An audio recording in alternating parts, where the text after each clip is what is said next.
All right. Everybody get your game faces on. We're going to start the fanny pack. I have my camera locked on Drew. You got your Dicka face on. I like how as soon as I did that, I heard him laugh. I'm like, yeah, he's been looking at me. All right, let's get the fanny pack rolling. Fanny pack in 3, 2, 1. Buenos nachos, amigos, and welcome back to another fine episode of the Fanny Pack Wrestling Podcast. We are rolling and going along now again with more wrestling talk. Here with me, I'm Petey Rave. Here with me, as always, is my co-host, David Jeffrey Majors, a.k.a. DJM. How you doing, DJM? Pasta Viejos, my friend. Hello, one and all. Welcome to the Fanny Pack Wrestling Podcast, the only wrestling podcast where you can tune in and find out exactly who's going to be on WWE NXT within the next year or so. Yes. And Petey Rave, we are continuing the awesome series in which Pedro and myself, we delve into the very best that indie wrestling has to offer, and we spread it amongst you, the Fanny Pack audience. And we have 2 return guests this evening. Petey, do me a favor, introduce our guests. We have my co-host on Record Breakers, a fine gentleman, mustachioed master, one of the quorum. We have none other than Drew Snyder, Drewcifer. How you doing, Drew? I'm doing fantastic. How are y'all this evening? We're doing good. I can't complain, it's in the contract. Yes, I know. Yes, I drew it well. And DJM, who else do we have on this episode? Well, our other guest this evening is a man that needs no introduction, but he deserves one, so I'm going to give him one. He is one half of the fantastic Halijuku podcast with my good friend Pedro Ravello. He is the man behind all things. What? What did I do wrong? No, Oh. him yelling at cats. I'm sorry. See, I was trying to be nice, This trying to give you a decent intro, hoping you would be a little bit professional for once. Have you ever met me? Just once. Just once. Just once is all I'm asking. Listen Ladies to him and on the gentlemen. Record Breakers. He was 3 sheets to the wind. My podcast co-host, he is the other nerdy black guy whomst you hear shooting the shit occasionally. King Kaz himself, the incomparable Mr. Brandon Cooper. Cat. I try, everybody. I It's gonna be one of try, those nights, folks. like a good worker that I am, working the loop, traveling the territories. I do the best I can to get what I can out of the talent, and I don't know. All right. I'm doing what I can. Petey's the booker here, and I'm doing the best I can to pull a good match out of this kid, and I don't know what to do. I've already but like, entered 3 opponents, and I was only in the ring with 1. I'm like Steve, He's not a good like, brother. He's Yes. not, like Luke Gallows would say, he's not being a good brother. No. Like Steve Sheck in the 9th, I'm gonna pull this thing together and nail this down and get back on the ball. We're gonna talk about something interesting, kind of in the departure, my kind of half of the sort of awesome series. I guess the awesome progression of a company that has been growing for the past couple of years. We have the latest offering from Beyond Wrestling.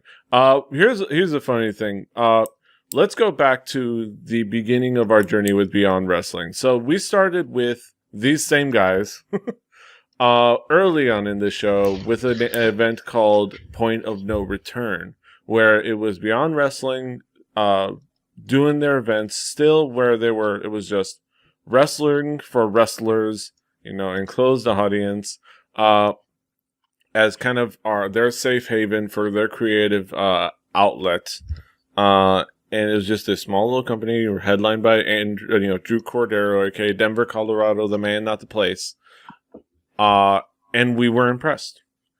We also demanded we bring back Battle Dome. You can go check that episode out.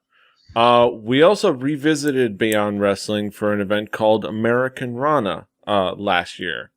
It was a fun event. Again, these guys. I realized I basically made these guys the Beyond Wrestling reviewers. The Rolodex is starting to spin, ladies and gentlemen. Yes. Good guess. Good guess. But what is interesting, because that is a happy accident, because we get to kind of see how a company progresses, especially a young company in Beyond Wrestling, because we were definitely impressed with Beyond Wrestling the last time we discussed them last year with their first Americanrana, which starred Kevin Steen, by the way. If you ever want to see Kevin Steen look like an onion with 50 skewers spiked into the top of his head, go check out Americanrana 2013. It's a fine show. You can get just that match for $2.99 on the Beyond Wrestling's YouTube. But now we are here with Americanrana 14, and we're going to see the next big event. This was a very hyped event. We're going to watch, and we're going to be discussing the raw footage, because, and more into the story. I'm getting into this long-winded story, but last year's Americanrana, we were impressed, but the one obstacle for us to review the show was the availability.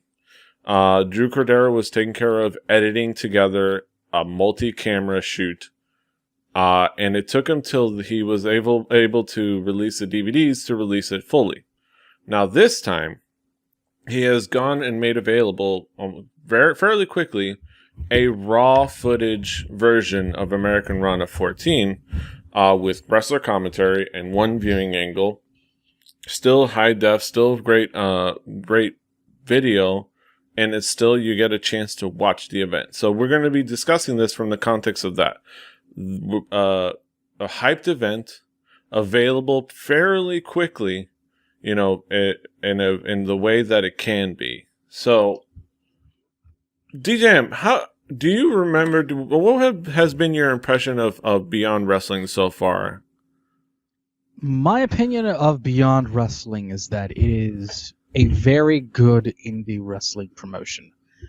It is not flawless, but it is very good. Overall, I think that Beyond Wrestling really has room to grow, but it has, as the kids like to say, and to use a sports cliche, it has plenty of upside. Mm-hmm. I think the talent roster is interesting. It has some guys that you don't normally see across the various indies, which is always good. And as long as they keep Steve the Turtle Weiner off the commentary, it really helps the product very well. Just to clarify, this was the raw feed, so it was single camera. So I imagine when it does have the DVD release, it will be multi-camera. But I'll have my thoughts on that a little bit later. Mm-hmm. All right. So, let me ask you, Drew, what were your expectations now that this is kind of your third Beyond Wrestling? What were your expectations going into this event and going into watching this event? Having seen Beyond Wrestling a few times, as you said, I was expecting something really polished for an indie wrestling thing. Was what I was expecting. For an indie wrestler. I was expecting a couple of funny characters, some serious ones, and them to be pretty on the ball as far as that went. I didn't realize it was raw footage until partway in, and I saw it and I was like, oh, okay, this must be before the edit, which now that you say that makes a lot of sense. Yeah. But yeah, I was expecting a good time, a fun time, and a bit of lunacy, which Yes. we will talk about that, I guess, later. Yes, we will talk about that. Kaz, I must ask you, what were your expectations coming into this event? You say I enjoyed this before, right? Because We enjoyed quite a bit of it, and I don't know if we thought that was perfect, but we enjoyed the last couple of events. We had fun with them. there was definitely fun to be had, but I think I was on the wrong side of it. I think it's one of those things where, like, if you were there, holy shit, that would have been epic. If you were here in my chair watching the Titanic be built, and then somebody told you were going to watch the Titanic, you're like, I don't know if I can sit through that. I'm going to cut myself. No, it's fine. But I still enjoyed the matches overall, but that one viewing angle, bro.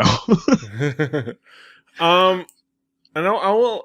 We'll talk about that the production a little Petey, bit. Let's start. Let's just Petey. Let's just throw this out there. Was this the only version available at the time? Yes, this was the only available version at the time. This is like last time. Drew Cordero is busy trying to get an edited version together and have it packed and ready for release.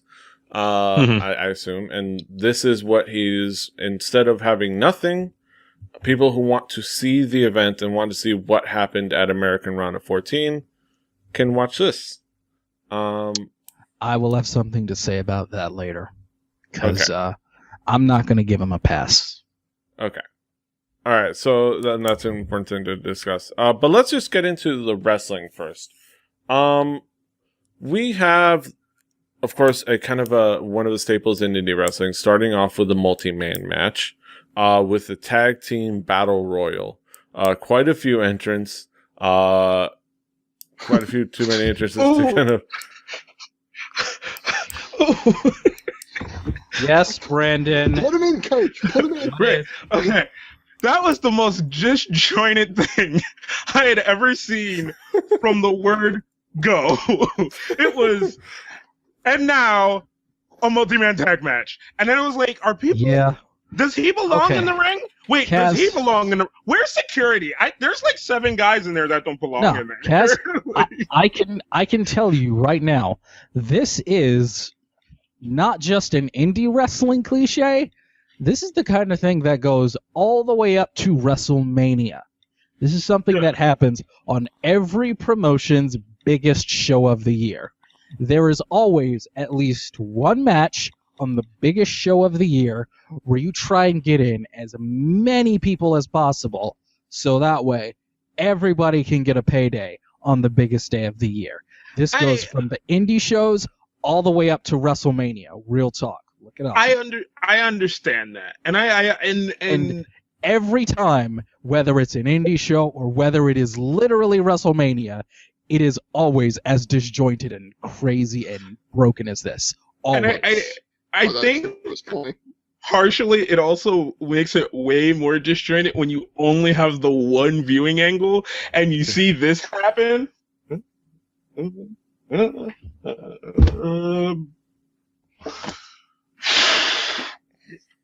You know? Huh? All right, let's do it.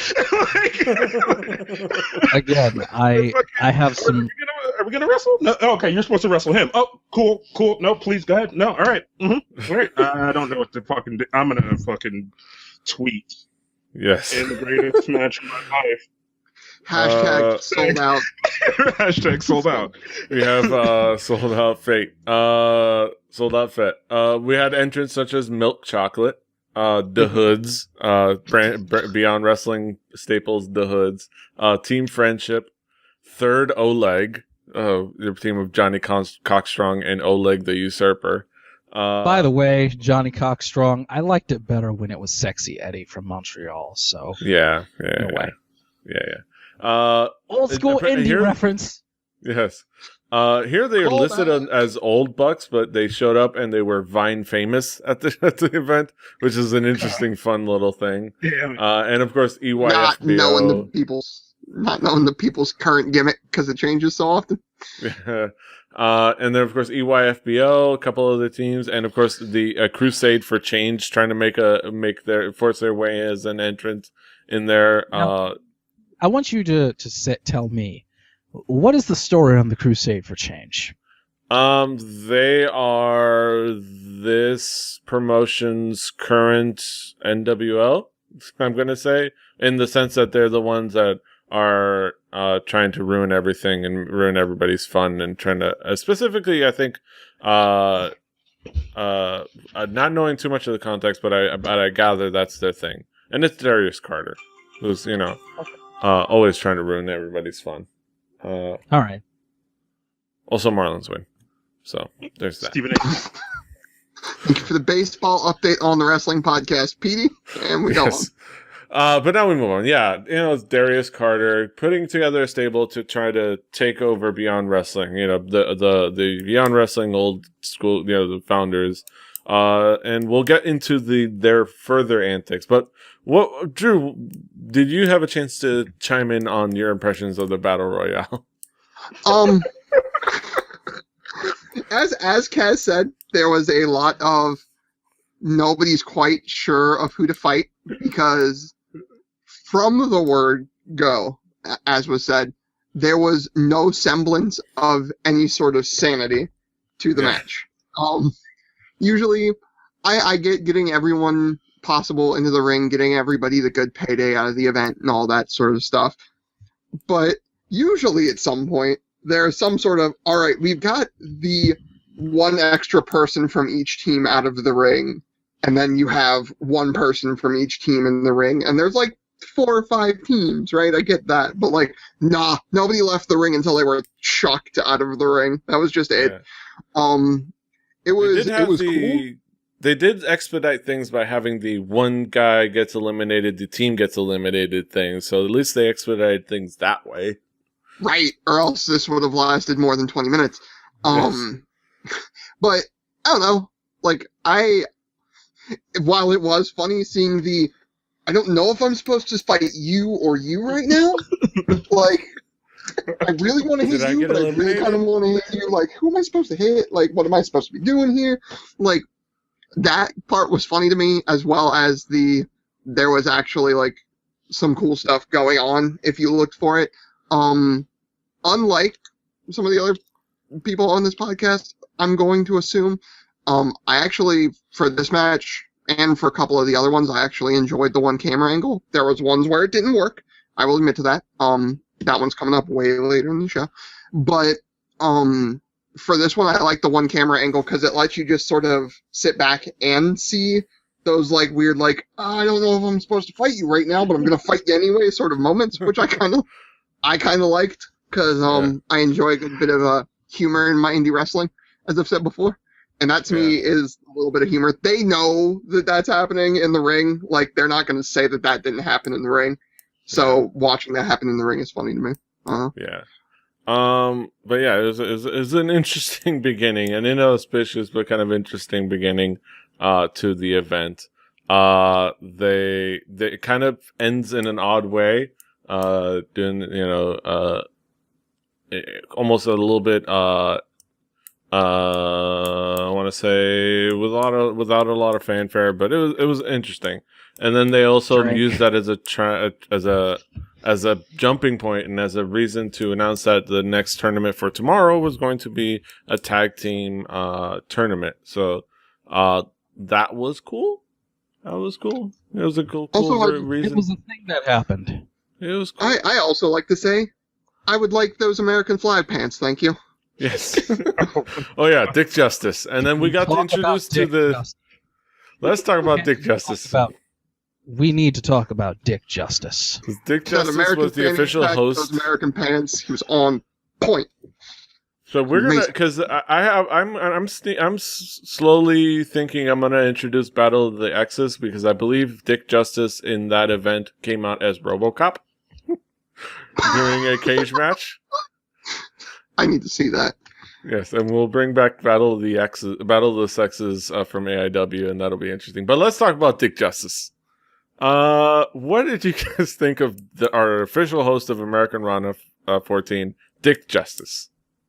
Well, he's a good brother, he's working the towns, and he's one of those old school brothers. He's a good one. He's a good worker. He's working the towns and working the loop. He's a good hand. How Kaz, what was your impression of Dick Justice? Southern cartoon character. Yes. which I think is the point. Yeah, I'm pretty sure it is That's the point. joke. Oh no, That's the that's joke. entirely the point. I liked it. I thought love it was it. I thought it was fun. Dick Justice is hilarious, and when they have all the proper audio and the proper It finished was version, wonderful. it was wonderful, and hilarious and fascinating. Dick Justice in his pants and the fanny pack. He brought the fanny pack. He brought the fanny pack of this event, and I appreciate him just for that. Of course. Oh, because that's the name of the show. Yes.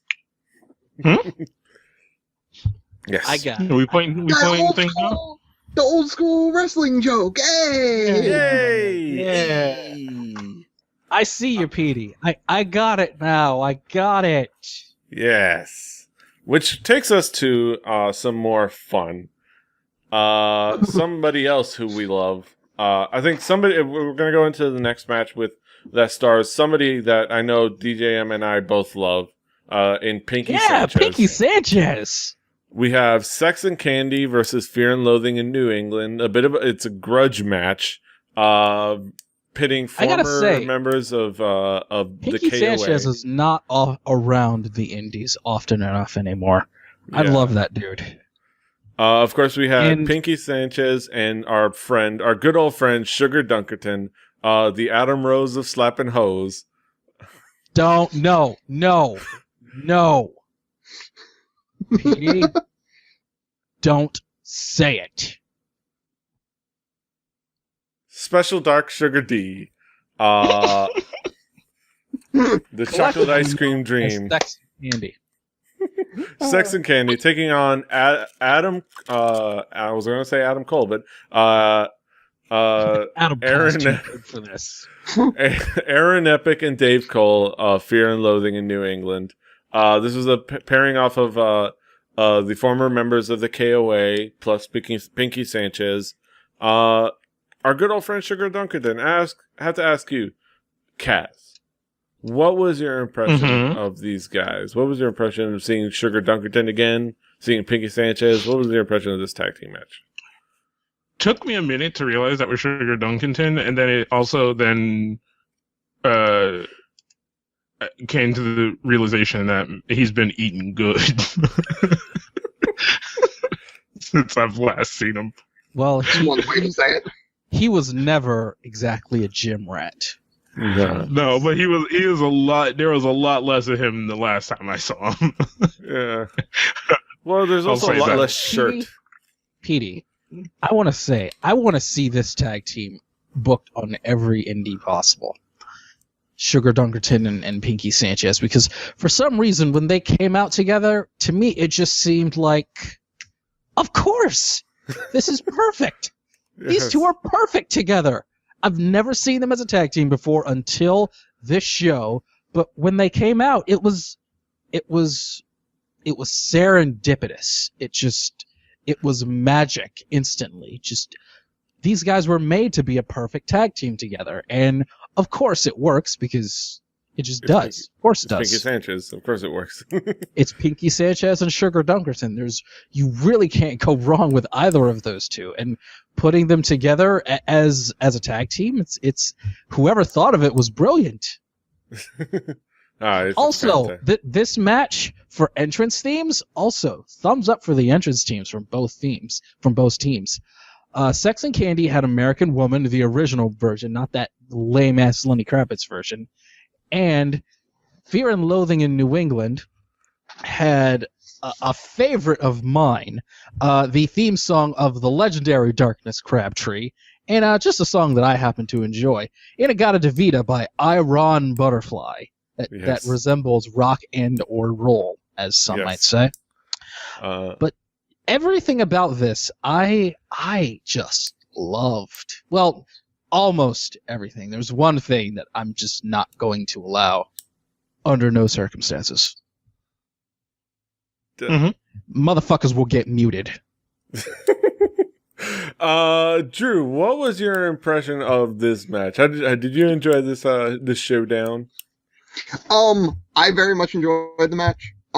I did not know the backstory of Sugar D in Fear and Loathing until it was said on the commentary. but adding that in for guys like me who may have not known that was nice. But the match between those two, like as a tag team, Sex and Candy, like that was really, really good. When I saw who I thought was Sugar Dunkerton coming around the corner, I was really hoping for that basketball jersey and like that flare again. And I didn't get that, and I was a little let down, but then like it's still Sugar Dunkerton, it's still ridiculousness, and that's all well and good for me. The matchup was a lot of fun, and I agree with DJM on this. Like Sex and Candy should be their gimmick now. Like that should just be the team. Like just let them be the team. Let them be ridiculous and stupid together. Let them take I'm over down the for indies. that. Sex and Candy needs to take over the indies. You heard it here Yeah. first. I want to see them get booked like everywhere, like in a 6-month feud against the Young Bucks or something. Yeah, it's like Oh my. every indie show in every territory you go to should have the Sex and Candy versus the Young Bucks Yes, contest. please. I'll have what she's having. Yes. Yeah, so just fantastic tag team wrestling, and I think they were pretty fun stuff. A lot of high flying, a lot of fun stuff.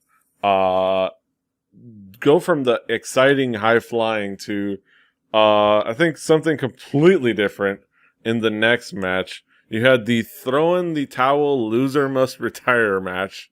A couple of guys that are beyond wrestling guys. Nicholas K, who I've never heard of, taking on Anthony Stone, who I have heard of because he's been on a couple of events we've talked about, namely, I believe, Wrestling is Art. He was on that show, and I think we had some sort of impression on him. I'd have to go listen to the episode to remember what kind of impression we had of him. I remember liking Anthony Stone. Mm-hmm. And I think I said the same thing that I'm going to say now. He's coming straight out of the indies of the early 2000s, complete with a Disturbed theme song. Yes. But I don't mind that because I like Disturbed. But yeah, he was coming straight out of 2001, which the was gloves. not a bad thing.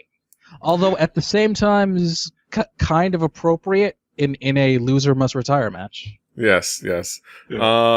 Loser and Retire, they each had their own Kind of like how cornermen. John Zandig used to come out to Youth Gone Wild by Skid Row. Yes. Yeah. Youth Gone Wild. Oh, Zandig. You gotta do the Zandig pose. And they had Mike Quest and Talia Stone respectively in the corner.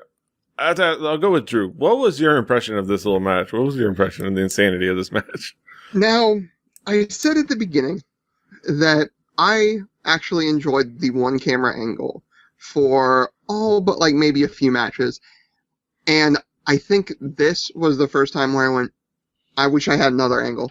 Because there was the fights going on between the two extras on the outside. Yeah. You just didn't see them. You heard the commentators talking about them, so you knew they were going to cut to them later. But it was the one camera angle. It was the one on the stick, like raw footage, and I get that. The match overall was good. I'm always weird about throwing the towel matches just because it's like, okay, but if they don't want to retire, like, there's going to be some sort of story or they're going to switch characters or something like that. So like that gimmick to me is like, oh, okay, I get it. They're going to go on vacation or whatever and then come back if they feel like it, or maybe they got a new job in a different promotion, whatever. But that's all well and good. I really wanted to see the other fight like that was going on outside the ring, and I couldn't see it. I was like, damn it. But other than that, it was overall a fun match. Yeah. With those little quibbles. We had somebody bleeding the hard way. Right. Brother. That was out of nowhere. Getting the chair chucked in your face and actually start bleeding like a stuck pig 5 seconds into the match. That's Right. fascinating. Right. I was going to say that was super early in the match. It was so quick. You're just like, chair throw. Bah, oh. All right, keep going. Good thing it wasn't a first blood. Good thing it didn't happen in the first blood match, because that would have been Right. Oh, Petey, speaking of first blood matches, did you ever see the first blood match between, I think it was Samoa Joe and It might have been Abyss in TNA, like in 2011. It was a First Blood match. I And don't remember. It ended when Joe got a cut on his arm. And like the referee was like, I gotta call it. And Joe was like, what is going on? It's my arm. Like, look, it's and the ref was like, it's First Blood. What do you want me to do? And Which always illustrates how unbrutal First Blood matches are, because you realize it's First Blood. You're not going to get a bloody match out of a First Blood match. Right. You're going to see blood and then it's over. First person to bleed out a quart. Let's do that. There you go. If we can donate to you sound like you're making a case to be on a CZW show. Yes. Because then you got to bring out all kind of instrumentation to measure. You got to bring out a beaker. You got to bring him back and hover his head over it. Okay, Like, yeah. PD, you got to do the math of how much coverage is like an actual. No, you have to. court, You have like, to. on You have the to get ring. your opponent and physically get him over a beaker. And to Does this mean am I gonna have to explain the Muda scale to you guys? Yes. No. No, that's not getting into the Muda scale. So, Kaz, what was your impression of the throwing the towel match? I thought it was.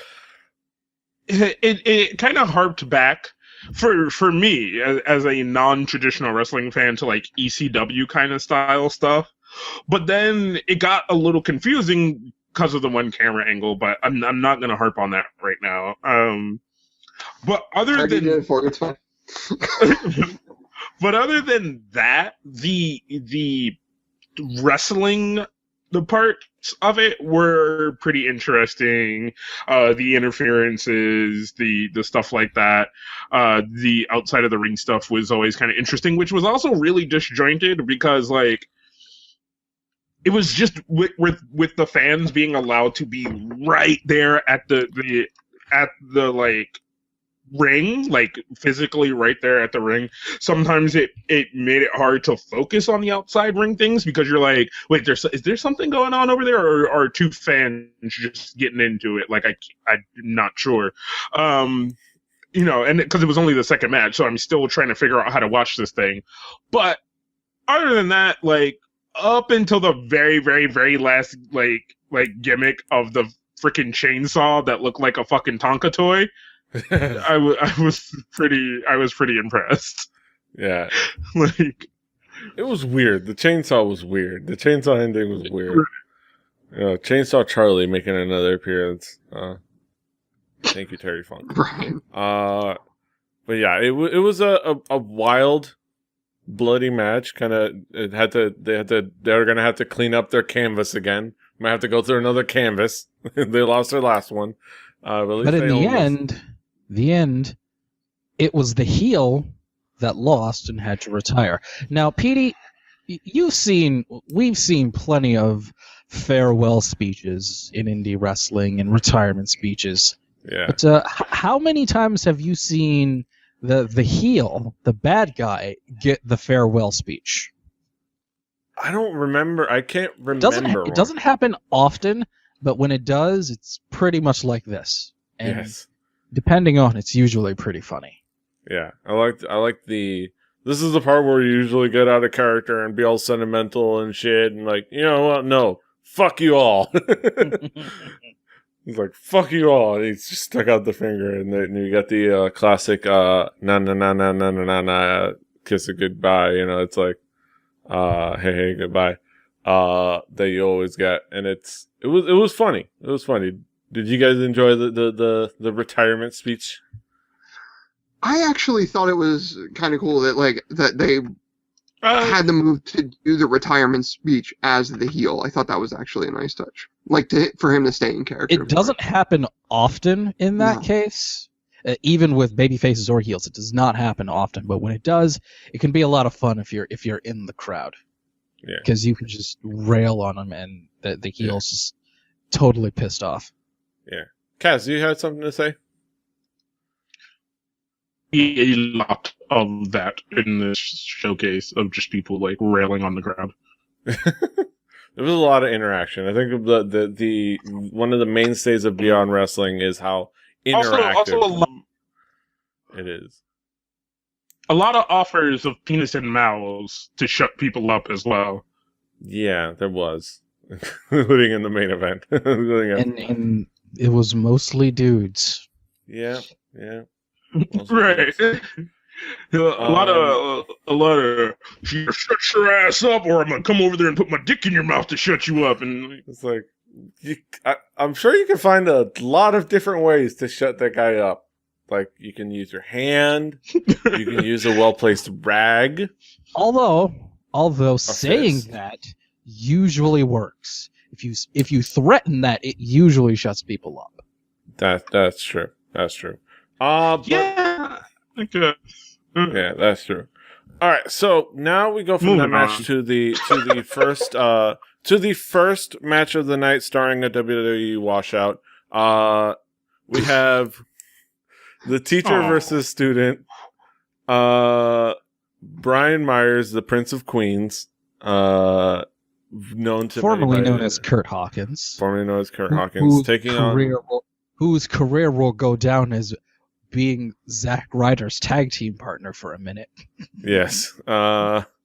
Taking on his student, apparently, Ryan Adrenaline Rush, in a fun, kind of high energy match that I think impressed me. I don't know. Do you need a nickname like Adrenaline when your last name is Rush? Yes, this is Yes. indie wrestling. Mm-hmm. It's indie I was wrestling. You gonna say, always need a nickname. Oh, okay. I don't know if this is your first time to the rodeo, Kaz, but it's cartoon characters beating on each other. Like, it's just what it is. Yeah, you gotta have a nickname. It's pro wrestling, dude. I'll go with Step your game up, Cooper. Drew. What was your impression of this contest? The teacher versus student. I am the thing is, I come from this from the outside. I don't follow this promotion or any indie wrestling promotion really. So I wish they would have sort of talked about why one was the teacher in the first place. I will provide info on that one. Okay. Brian Meyer, formerly Kurt Hawkins in WWE, he had Right. started a wrestling school in Long Island, I believe. Yeah. About a year or so ago. I guess this is one of his students, and as is typical in the world of indie wrestling, if a teacher or a reputable name gets booked, they will usually bring a couple of their best students. And this was the case with Brian Myers and Ryan Rush. Mm-hmm. Got it. Okay, so that makes sense now. Overall, the match, as you said, PD, was really good. Like, this was actually the first time that it wasn't just purely ridiculous, and there was actually, in my opinion, some good, like, technical stuff going on. There was a lot of good high flying. There was a fair amount of, like, in-ring grappling. It was a good performance by both of them. And this was the first time during this one that I really kind of saw it as more of that. They were doing that side of wrestling as opposed to, like I just said 5 seconds ago, the cartoon characters bashing on each other. Like, so I very much enjoyed it for that. Not knowing the story, that's pretty cool as well. Didn't know that it was a thing for wrestlers to open schools and to do a lot of teaching in that area. So that's kind of cool to know too. Mm-hmm. Mhm. There's quite a few schools. There's New York Wrestling Academy. I know Mikey Whipwreck is constantly teaching kids out there. And we're going to have a Mikey Whipwreck product later on, I believe, in Danbury? No, wait, not Danbury. I know in Trent Breda we're going to talk about a Mikey Whipwreck product. Mikey Whipwreck joint. But, Kaz, what was your impression of these guys? That was one of the few matches that I actually paid attention to. So, I don't know. It was a when it comes to like the indie wrestling stuff, I like to see like kind of the either over the top, really complex wrestling or just like really cool technical shit, and it had a bit of both. and it kept its pace for a good majority of the match. There was kind of like the third half near the end where it was just like, I don't know what else to do kind of wrestling, where it's just like, all right, do this, want to do one of those? Nah, I don't really want to do one of those kind of, like thought process. You could start to see the wheels turning. But overall, really good match, and it was one of the few matches to me that played to the single camera angle, as Drew said. Like, there are a few matches that single camera angle was perfectly fine for the style of wrestling that was going on. Yeah. Mm-hmm. Yeah, it was an interesting, cool match, very talent filled, and we're gonna see some hopefully good things out of this kid Ryan Rush. He's a good hand. He's a good worker. No, he's too young to be a good hand. He's a good kid. He's a good Come kid. on, Sorry. guys. I don't know. I'm just throwing things out there. I don't know what I'm talking about. Why am I hosting a wrestling show? I don't know what I'm doing. Moving on. Okay. So from that, we have the second match with the starring a WWE washout. We have as I love how the announcer has said all throughout the night, another fucking tag team match. We have Team Tremendous. Team Tremendous. Remarkably average Detective Dan Barry with Detective Bill Carr, Team Tremendous, taking on Chuck Taylor and Trent Beretta, best friends. DJM, I'm going to let you gush a little bit about these guys. Everything in this match is wonderful. You've got the Kentucky Gentleman, Smooth Chucky T. Chuck Taylor, Trent Beretta, another former WWE superstar, and probably their biggest mistake in letting go before Alberto Del Rio, taking on another tag team that I wish would just get booked everywhere. Detective Dan Barry and Detective Bill Carr, who I still think should be a team with Officer Colt Cabana. Yes. Team Tremendous.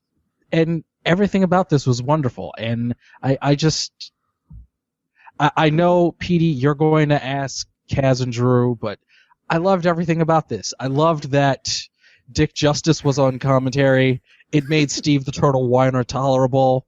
I loved how Dick Justice had a little bit of Jim Ross in him, talking about Dan Barry's athleticism, because Dan Barry, for everything else, he occasionally has those moments where he shows he's surprisingly athletic, which is just fantastic for me. And somewhere in this match, he began interrogating Chuck Taylor, complete with a super amazing callback to Chuck Taylor's most famous feud. We're going back to like 2007 here, with a Ricochet reference, which was just amazing. And of course, everyone in the crowd reacted to it because everyone in the crowd knew it. I knew it. It was wonderful. And of course, Chuck Taylor sold it like Chuck Taylor always does. Could somebody fucking sign that guy already? Yeah. And I just loved every second of this. Yes. And I'm saying it right now. Now that the dust has settled and Kevin Steen has been signed, the question of who's going to be the next king of the indies, quote unquote, my vote goes to Chuck Taylor. I think it's his for the taking. Yes, Chuck Taylor. Kaz, I want to ask you a couple things. First, I would like to ask your impressions of the match. But before that, when you heard Team Tremendous's theme song, did you start singing Size Champion in your head? I don't even remember most of the theme songs because they were really hard to hear. It was the song from Beverly Hills Cop. Was it? I would have fucking loved that if I heard it. See, ladies and gentlemen of the Fanny Pack audience. Champion. Champion. What? DJ? Yes. I would have had so much more fun with this if I... The unfortunate gimmicks part are is that in the they're edited cops, version, we wouldn't have Kaz. heard the theme That's song, their unfortunately. gimmicks. They're cops. Yes. And they Right. come out to the Beverly Hills Cop theme. Kaz. See? Just it's what I'm working with. I had the video turned all the way up, and I'm just like, I can hear the one announcer like in his fucking like, because he got the good mic. Like, I hear the other dude fucking choking on fucking shitty audio cables. All right, no, I don't. Is this Drew, no? Yeah, moving on. best friends in Team Tremendous. What did you think? I like the Team Tremendous came out with the Beverly Hills Cop theme song. So Goddamn right. Goddamn I right. also, Wait, is that seriously what the theme song was? Because I didn't hear Yes. shit. Yes. Damn you. sorry. I was as soon as- waiting for it, and like, I was I actually- waiting to ask you that I'd be a song-sized champion. See, the minute, I don't know if DJM can hear me anymore. The minute I heard it, I actually decided that I was going to cheer for Team Tremendous that entire time. Even if it wasn't a big guy in a collared shirt, like, which automatically gets my respect for wrestling Yes. as a big guy in a collared shirt and black pants. Like, Yes. let's be fair, the motherfucker was probably sweating his Now, ass off. I have to ask you this, Drew. As a mustachioed man yourself, what was your take on Dan Barry's facial hair? Any mustached American automatically gets my vote. I was getting around to that. I am part of the. I am a proud member of the American Mustache Institute. So Dan Barry is a-okay by me. So Team Tremendous, I very much enjoyed. The best friends gimmick was funny to me for what it was, and this tag match, as a tag match, I think was fantastic. They very much played the corners, which I like in a tag match, back and forth, back and forth. That's always well and good. But yeah, no, I can't believe Kaz didn't hear Beverly Hills Cop, and that makes me sort of sad, because that automatically got me way more into the match. Was I want Team Tremendous, because Team Tremendous has the awesome theme music. Yes. Yeah, it was a fantastic match. A little inauspicious of an end. Unfortunately, Trent Beretta going down with the injury, but it was definitely. This is the exact thing I saw. I was like, is this like the gimmick for Fanny Pack? Like, oh, we'll have Kaz on when some dude maims himself, fucking dislocates Right. a fucking toe and fucking pops his knee out of place and like, poor guy. walks It's off like, into the sunset, most likely. yeah. Right. Poor guy. It's like, he's like standing there. It's like, I'm pretty sure my kneecap is no longer attached. I'm gonna go away. I gotta go, guys.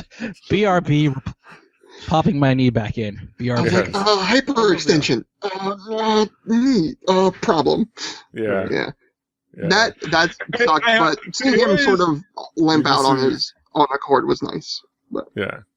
The guys helping him out. Both Bill Carr and Chuck helping him out of the ring was kind of a cool moment and kind of a. Oh, they're cops. You know, Yeah. they serve and protect. But it's Unless always you're an unarmed black man. What?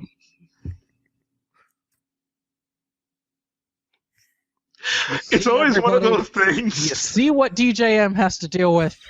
Do you see?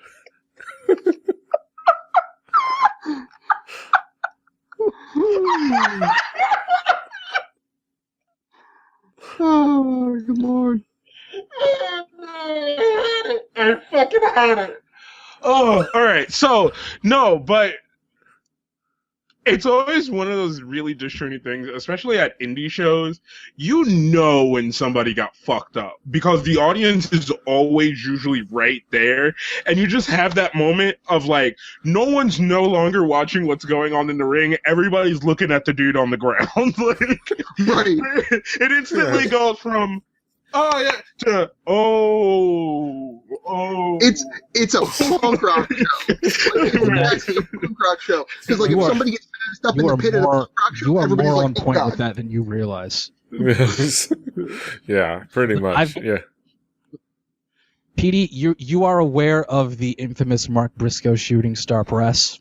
You've made me aware of it. Yeah. I was live for that, and yeah, I've been live for some of those moments where the entire crowd lasers in on the one dude lying down.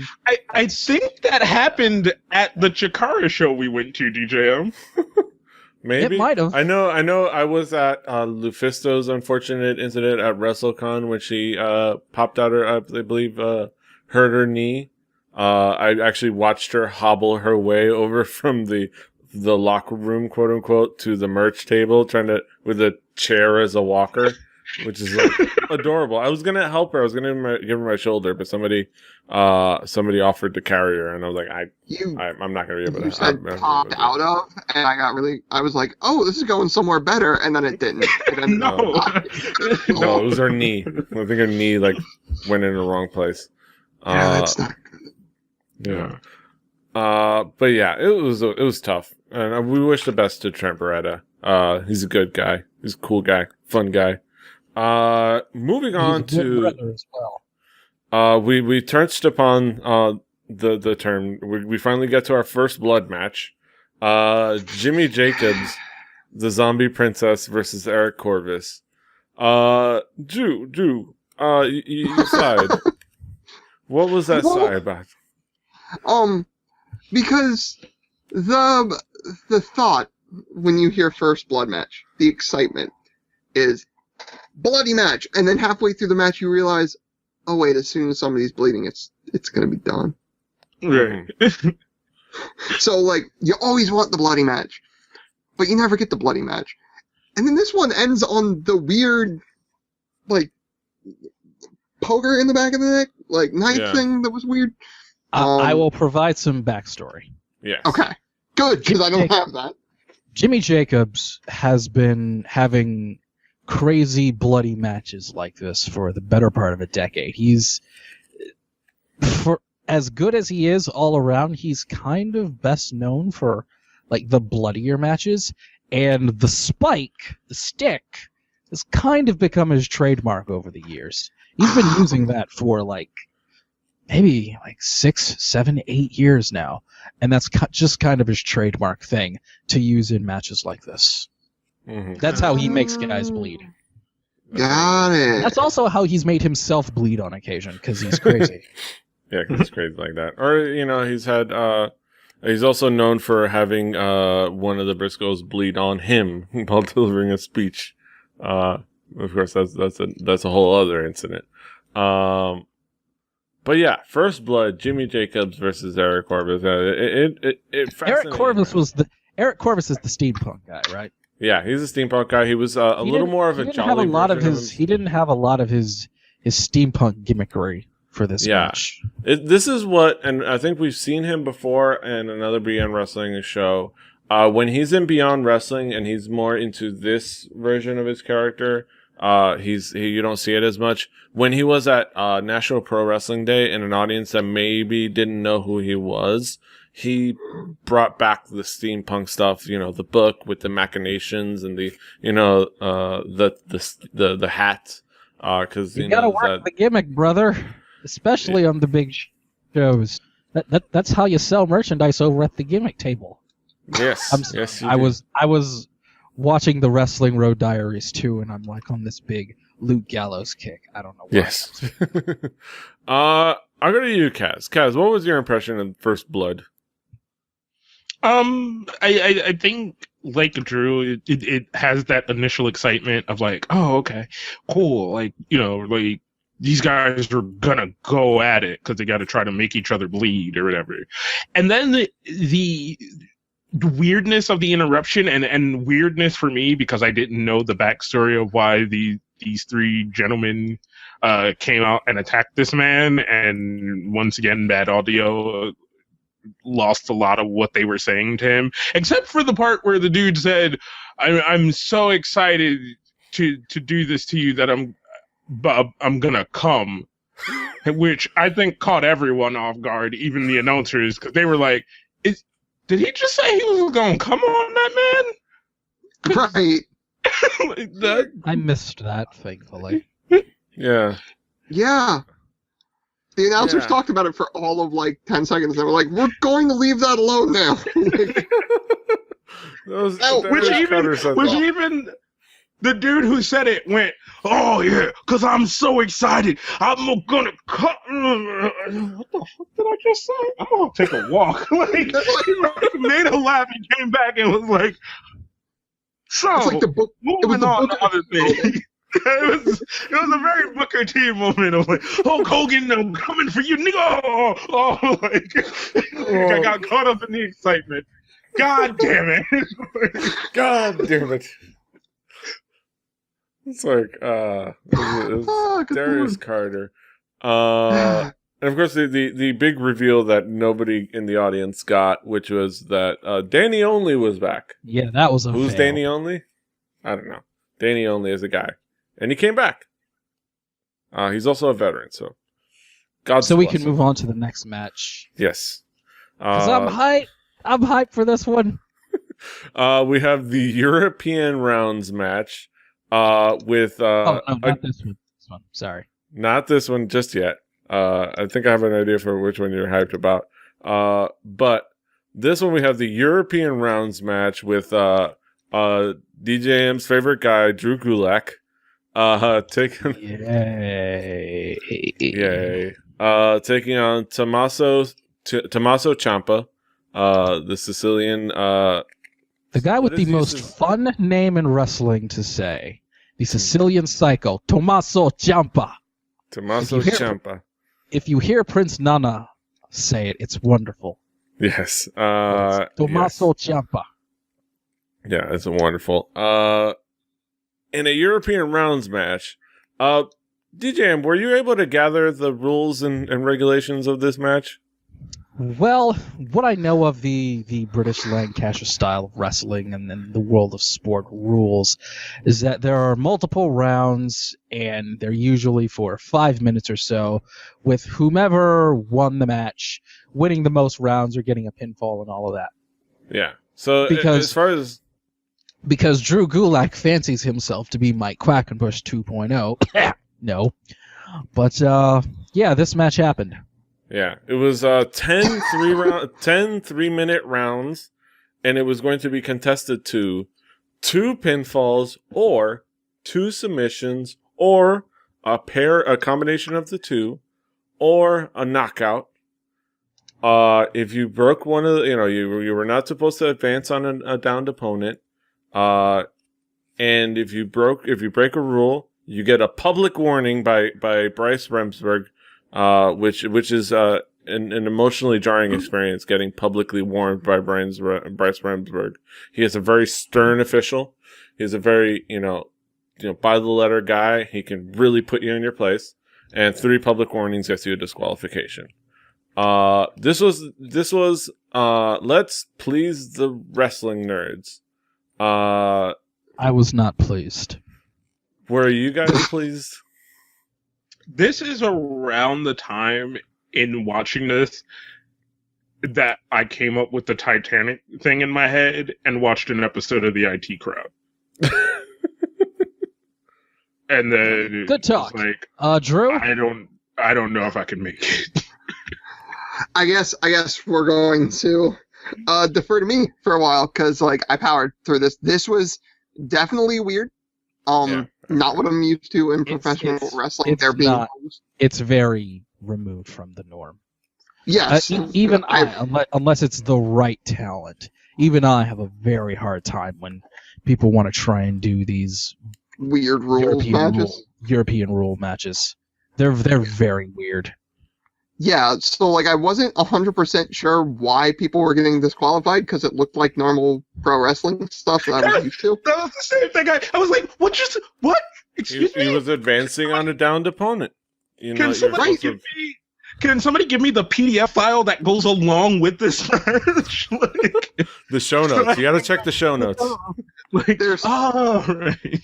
there's Dungeons and Wrestling's version 3.5. You got to read through that one first. Yeah, again, this was like the British. This is the British stuff, so it's totally. It's different. Heart Dungeons and American Dragons. And hey, everybody, look at that! Drew Gulak did something that Mike Quackenbush did a few years ago and failed miserably. Hey now, will you look at that? It happened again. Looking at the size of these guys, I would like to point out, I'm not making fun of you for your decisions, but didn't like it. No, I was like Kaz, I was like, okay, I don't fully understand the rules, but let's keep watching and see if I do. Don't.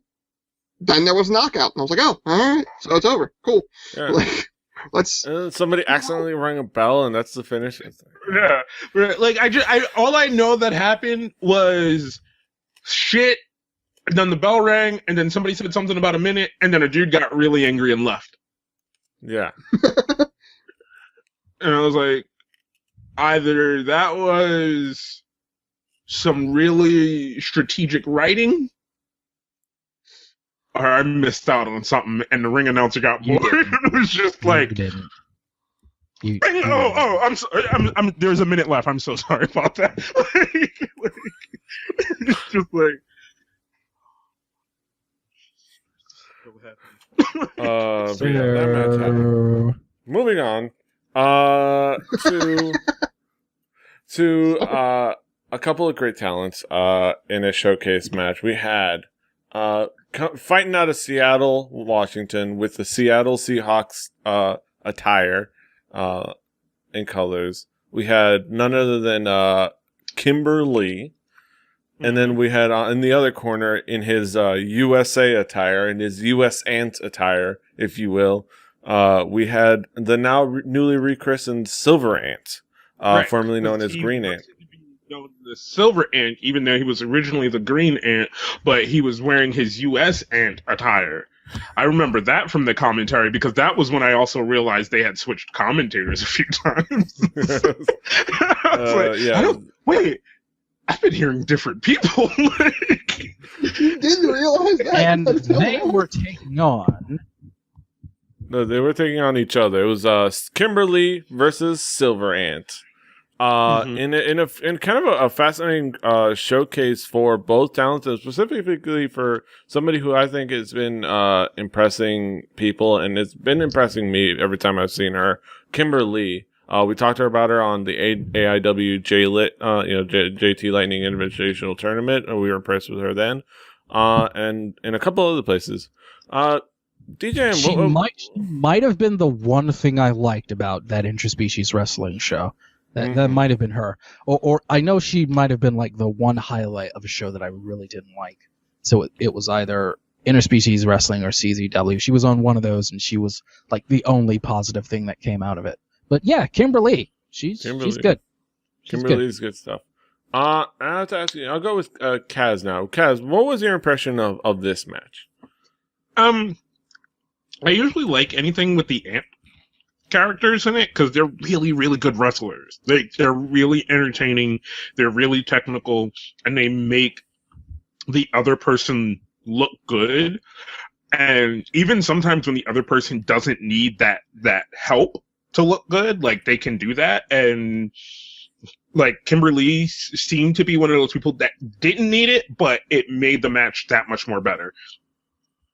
Mo better. Yeah, it was a fantastic match. Drew, what did you think of the contest? I'm going to reiterate what Kaz said. Like the Silver Ant was a fantastic technical wrestler, and this Kimberly seemed also really, really fantastic, really technical, and seeing the two of them really sort of go at it, like this was one of those matches where the one camera angle, in my opinion, really shined. We're going to get to another one where I'm going to make fun of the one camera angle real quick, but this wasn't that one.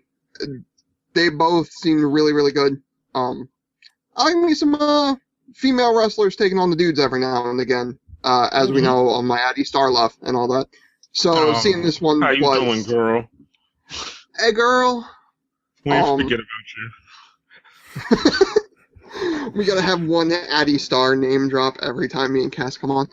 I love Addie Star. So, this is the one good thing to come out of Canada. But Kimberly. Kimberly, also, pretty dang good wrestler, pretty impressive. Mhm. Overall, this match was, as Kaz said, there was that sort of, she didn't need the lift to look better, but somebody like Silverant really did push that a lot farther. Really a lot of fun. A lot of great talent and a great way to kind of push her up and keep showcasing her, because I think she is getting booked, but I want to see her booked everywhere. I think she's really impressed me, and she's really growing at us as a talent. And I think once we again, another show I planned on including, once we get into a Shine show, we're going to talk about several female wrestlers that I thoroughly enjoyed and think should be booked everywhere. Leva Bates, Petey. Leva Bates and her tag team partner Mia Yim. Gotta me some Mia Yim in Mia fighting. And Next match. Yes, this match. Yeah, Fantastic I match. No mumbling off anymore. Yes. Let's go. We're picking up the pace. Yes. Picking up the I pace. definitely Young agree. Bucks. We got to speed it up now. Come on, let's go. The Young Bucks. Speedy Young Bucks. Woo! All right. Deserves a lot. Young Bucks, all right. Yes. Also, Young Bucks. They Clap, came clap. out to their theme song. Yes. We had the Matt and Nick Jackson, the Young Bucks, taking on Juicy JT Dunn, the Juice JT Dunn, and the Product, the other guy, the Product. I forgot his name. Juicy Product. The Product. Juicy Product, the guys responsible for the shiner that Kimberly was sporting in the previous match. For the record, this is the first time in a very long time since I've actually heard the Young Bucks theme song. Since in ROH and Chikara they use in-house theme songs, and for PWG they can't use music because they're through high spots. But hearing the Young Bucks come out to Hanson again, it made, I'm sure, many an indie wrestling fan very, very happy, because for whatever reason, anything the Young Bucks do, it gets over as fuck. And hearing the Young Bucks come out to Hanson again, like it's 2008, it was just wonderful for me. I loved it. Yes, it was a fantastic moment. And hearing everybody singing along to Mbop was Also, awesome. there were some hilarious. Bullet Club shirts in there, too. Yes, too sweet. Bullet Club. Somebody too sweet me. Yes.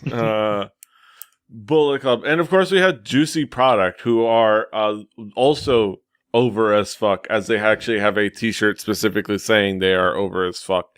And they drew that very chant in their entrance. A couple of talented, high-flying tag teams, couple of crazy Super skinny kick! guys who super kick. Super kick!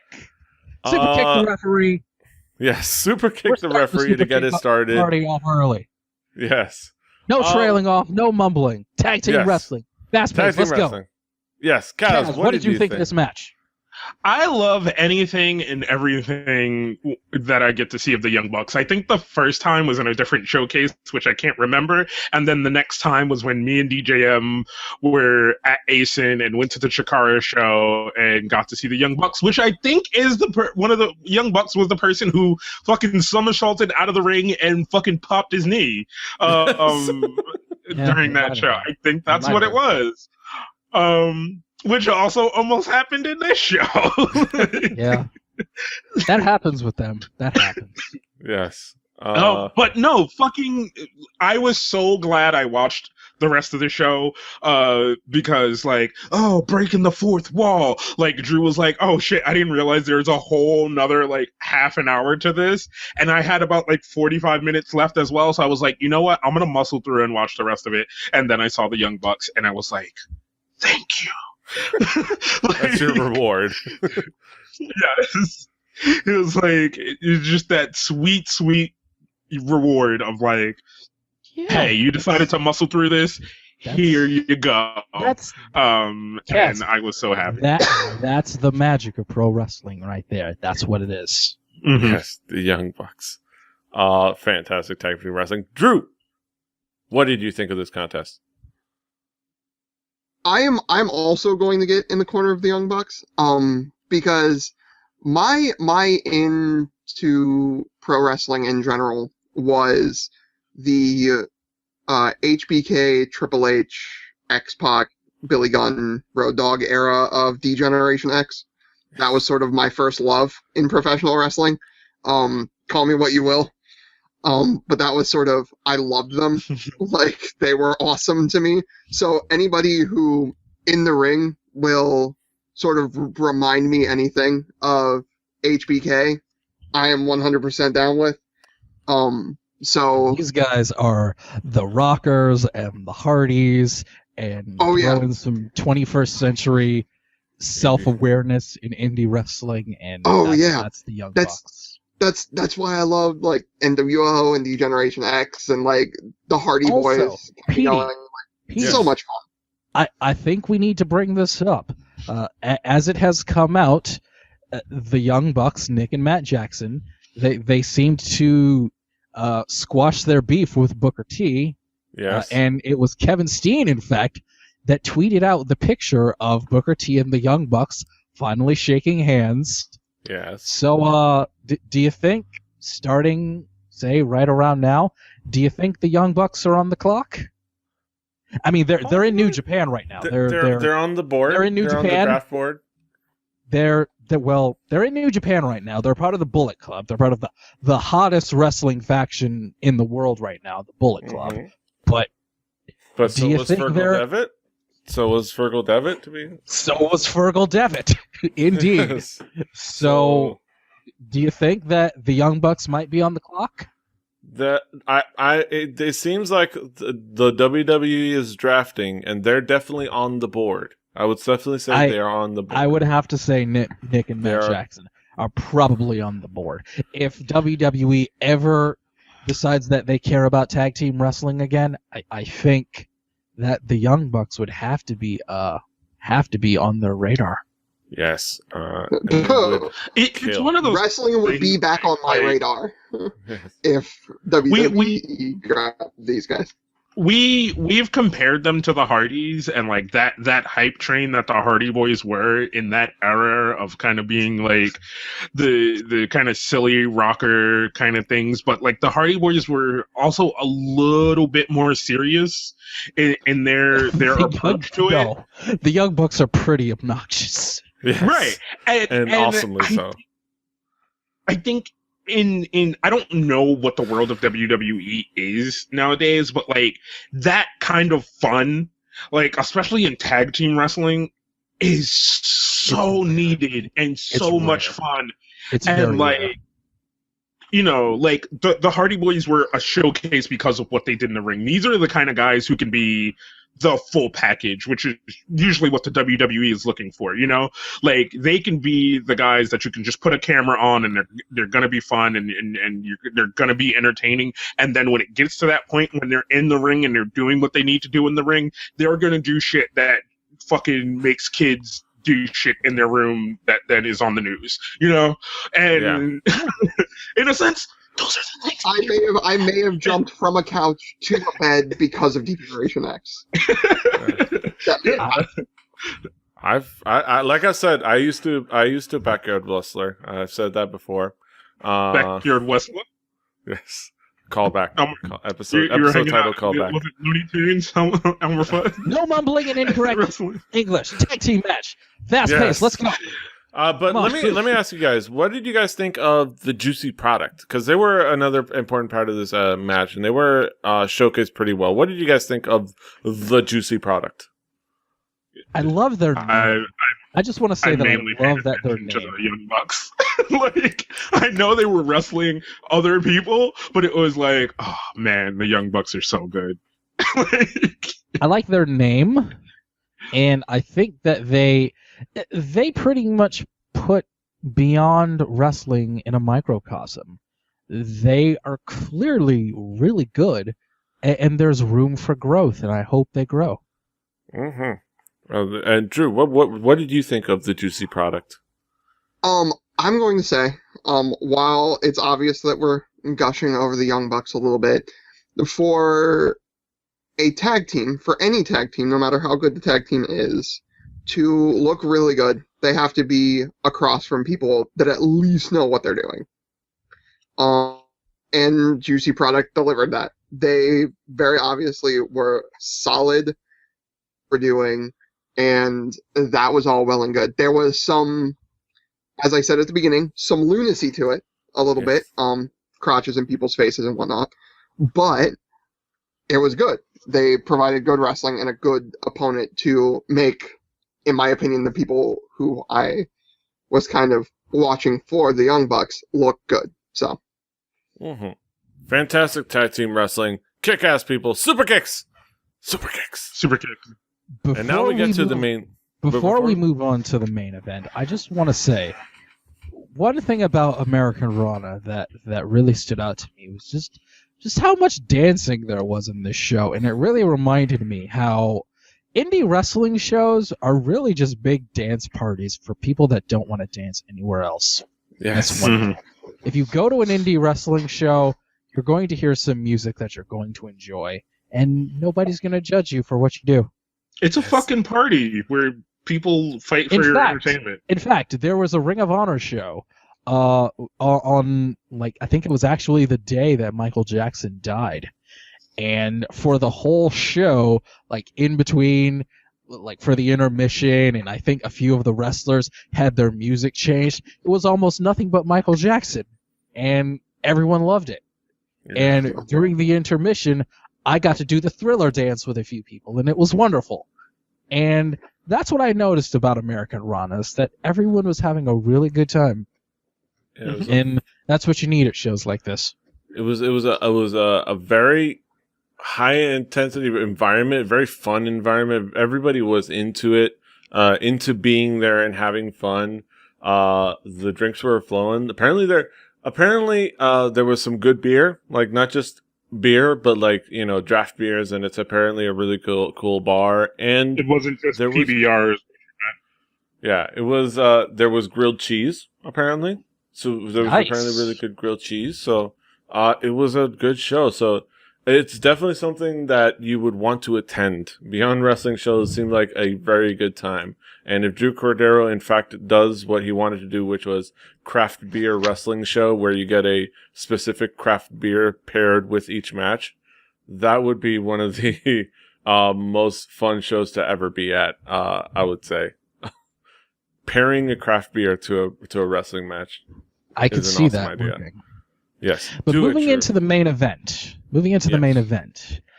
Michael Elgin, the unbreakable one, not the host of Tech News Today, and your current and reigning Ring of Honor World Champion, taking on Chris Dickinson. A couple of hard-hitting guys, a couple of intense guys. Michael Elgin, like I opined in our chat, no longer with the mullet, no longer with his majestic. However, Petey, as I said to you, and Sugar Dunkerton, in fact, said this on commentary, he won the Ring of Honor World Championship after he cut the mullet. So maybe that's what was holding him back all along. Maybe. He took on Chris Dickinson in this match, a guy that we've had a couple of times on this show. He's sort of playing the nobody wants to book me because I'm too real gimmick that nobody outside of CZW dare play. But this match overall, Michael Elgin is as beast mode as he ever was. But this is one of those times where I looked at this match as Chris Dickinson's Ring of Honor tryout. I looked at this match as something that Chris Dickinson probably went in thinking that if people see me have a good match with Michael Elgin, I could probably see myself getting into Ring of Honor, which would be awesome for him. And Michael Elgin is Michael Elgin. And when you're the Ring of Honor World Champion, you're usually working with guys that are pretty much either at your level or maybe just a touch higher. This is one of those rare cases where if you're the Ring of Honor World Champion, you're working with a guy that was not quite on your level, and you had to bring him up. I thought this match was a little long. Long. Yeah, I'll agree with that. If I'm Michael Elgin, I'm kind of looking at Chris Dickinson and I'm saying,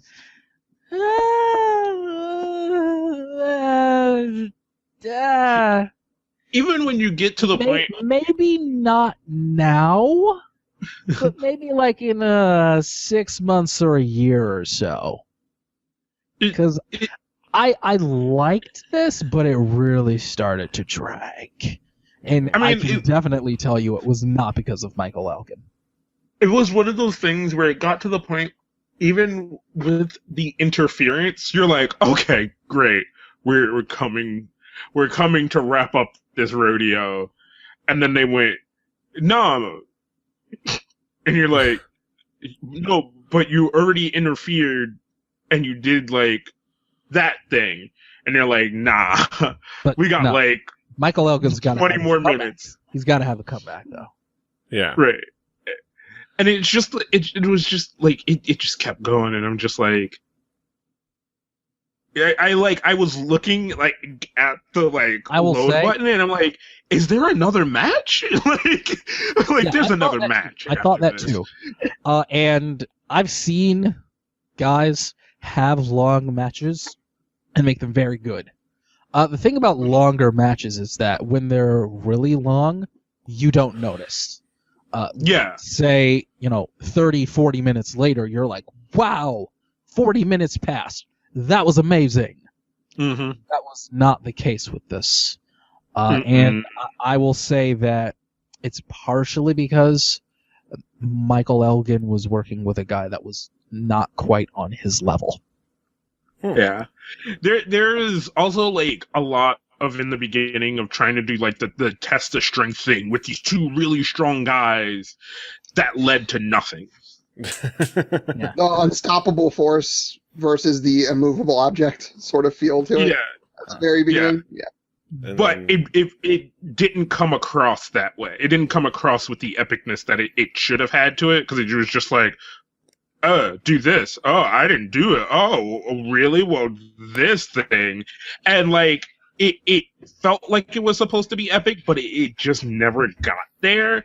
And then they like finally move on from that to like the next thing, and it was just like a lot of like, you're almost there. Like, you're almost really entertaining, but you're at that level where I'm noticing everything. Mm-hmm. And that's never what you want, especially coming off of that great tag team match where that thing happened, where I was no longer pressed about time. I was no longer in my Titanic mode of like, God damn, this thing is a long show. Like, this match put me right back on that planet of like looking at the bar scroll across and being like, there must be like 3 more matches after this. There has to be, like, and then it's like, nope, this one's still going on. Yeah. Nope. Oh, someone just said this is the last match. Okay. All right. Okay. Interference. Cool. We're wrapping this up. No, we're still going. But in general, I will say that I know for certain Michael Elgin is capable of better. I've seen it. Yeah, that was it, for a main event. It was kind of a. But overall, that was Americanrana 2014. PD Rave. Mm-hmm. A fantastic. I think a really fun event. A really fun environment. We had its ups and downs, as you all heard from the guys. But let's talk about your all feelings overall at the end of the day. I'll go with you, Drew. Drew, what did you feel about the event overall at the end of the day? At the end of it, there was some stuff that reminded me why indie wrestling's sort of fun. The Silverhand stuff, the Sugar Dunkerton being Sugar Dunkerton, all that sort of stuff reminded me why this sort of thing is really a lot of fun to me. But at points it dragged. Like any wrestling, in my opinion, there's always going to be the sort of jobber matches, for lack of a better term, I guess. Okay, this is just a match because we don't want to do the main event yet. Yeah, the main event wasn't that special, but it's we don't want to do the main event yet, so here's this weird match. Or whatever. The European match felt like that to me. That is known as the cool down match. Yeah. Right. Let's give everybody some time. But overall, it was very, very enjoyable. WWE, if you're looking to sign two people from this, I would say Shirty and the Young Bucks. Although that would be three people, not two. Yeah, I would say Chuck Taylor and The the math Young is Bucks, bad. and keep your eye on Sugar Dunkerton. I just like. I would say think the that Young was Bucks, funny, so. Chuck Taylor, and Michael Elgin, because I know Yes. he's that. Elgin, like, Michael Elgin is on the that last level. match. The last match, he did really seem to be trying to elevate something that might not have been there. But I will agree with you on that. Cass, what did you think about the event overall at the end of the day? Overall, there were good highlights. There were good things to pick out of it. I would love to watch it again, fully edited, like with the vision of what an editor thinks I should see, versus seeing everything from this kind of one disjointed angle, kind of thing. And maybe if they could get like a really good editor to shorten some of the like longer matches that weren't that good. The last one. You're saying SmackDown that. style. All right, it's So, my DDM, turn. yes. Yes. I said earlier that I was going to say something about this. For a while now, indie companies have been able to put out shows and DVDs weeks and days after the show. There are live iPay-per-views in HD with multiple cameras. As far as I'm concerned, Beyond Wrestling has no excuse. This should not have happened. This was a really good show from start to finish that deserved to be seen at full quality with the hard camera and multiple camera angles. This was a really good show all around, in my opinion, but the fact that we only had the one raw camera angle, in my opinion, is unacceptable.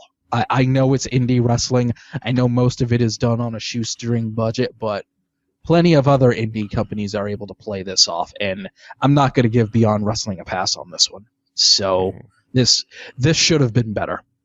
Yes. They need to get on the ball. I think it's good that they give us something instead of nothing for a long time, but you should be able to edit it quicker. If nothing else, at least have a Wirecast switched version, a live to tape version, at least. Like, it shouldn't take this long to edit. Also, Steve the Turtle Whiner on commentary. That's a terrible decision. I was surprised that wasn't your Awful. thing, because you've been harping on that the entire time. Yeah, horrible. I mean, But I think- Jakara did that like for one match on one show, and it was panned universally, which never happens in Jakara. But yeah, no, Mhm. no, No. no, Yeah. Or just some So- people no, So no. fantastically fun show. Had its pitfalls, but and namely the quality of the video, and it should have been edited quicker. I think Beyond Wrestling is going on the right path. They need to do this whole editing things quicker. This I know was it's a HD. really good show with a couple of really big mistakes. Yes, and I think Yeah, that's the thing that there's no excuse for that in today's age of multimedia. Like the quickness in which most people turn things around, and sometimes even just one person is like recording something and then editing it themselves and then putting it out as content. And yeah, it's not a 3.5, 4 hour show sometimes, but you can really, really, really do quick cuts. You can do this stuff fast. You can hire people whose jobs it is to be camera operators and editors, so that one, they know the footage that they already captured and they know their cut points, and all kinds of things. And like these things can happen so much quicker in today's age. And like you said, like there's even freaking easy setups of buying, like you could buy a bunch of DSLRs for $400-500, get wiretap or any Here's of the these. thing Like, about all of that. I will tell you, in indie wrestling, a person that runs an indie wrestling company will say, "We have no money to even buy ourselves lunch." But my response to that is, you know what? You probably have some fans that know their way around video editing. You probably have some people that could help you rent a few high-quality DSLRs. You should probably ask. mm-hmm. I really have nothing to... To me, that's a huge, huge mistake. Hell, there are things that I watch on the internet that are edited and produced shows that are shot with phones. You know, like, and I'm not saying that that's an option, but I'm just saying, like, you get really good footage out of shit, and there are so many options of things that you can get footage out of that you can do on the cheap. And I think it's the bigger than what you're doing mindset of like, oh, if we do this, we need this kind of setup. Where it's like, you don't really need that much of a setup. You know, you need, you have the cameras already. Like, all you got to do is. Yeah, no, I saw the girls. They were there. Those with the cameras. Really, I think it comes down to the day is like, start editing already.